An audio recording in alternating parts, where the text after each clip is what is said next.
Hello friends, welcome to my channel.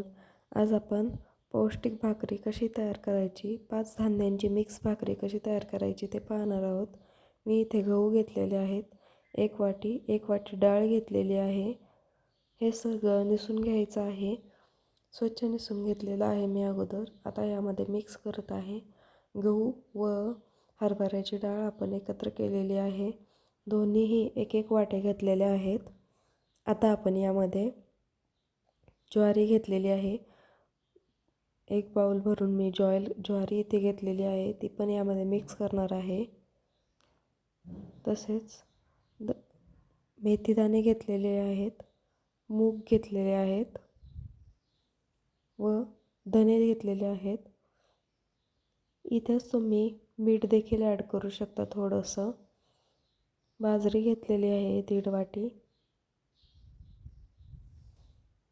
अजून थोडीशी बाजरी मी इथे घेतलेली आहे. जास्त बाजरी घ्यायची नाही. नाचणी घेतलेली आहे मी या ठिकाणी. यामध्ये नाचणी घालायची आहे. सगळ्यात महत्त्वाची नाचणी यामध्ये आपण टाकणार आहोत. चांगलं मिक्स करून घेणार आहोत.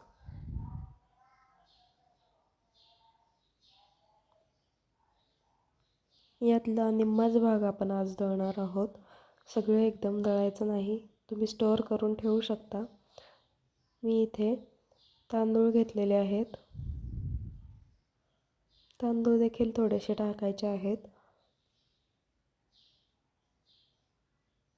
अशा प्रकारे मी यातला थोडासा भाग एका दुसऱ्या डब्यामध्ये काढून ठेवणार आहे, जो दुसऱ्या वेळेला दळताना मला उपयोगी येईल.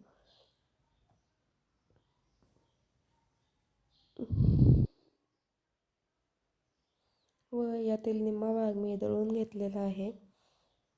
तुम्ही यामध्ये मीठसुद्धा ॲड करू शकता, म्हणजे खूप छान चवदार ही भाकरी लागते. अशा प्रकारे मी भाकरी दळून पीठ घेतलेलं आहे व तुम्ही पाहू शकता याची अशा प्रकारे भाकरी तयार होते व अजिबात चिकट होत नाही किंवा तुटत नाही.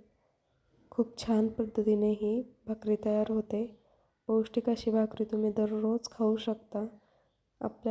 जर तुम्ही नॉनव्हेज खात नसाल तर अशा प्रकारे आपल्या पोटामध्ये सगळेच अन्न जातं व प्रोटीनयुक्त भाकरी आपल्याला तयार होते. चांगली टम्म फुगते ही भाकरी.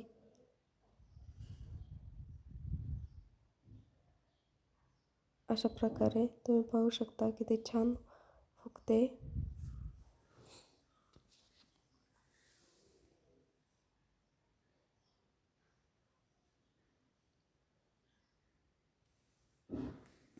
दररोजच्या जेवणामध्ये सगळं प्रोटीन आपल्या पोटामध्ये जातं. यामध्ये तुम्ही हुलगे देखील टाकू शकता.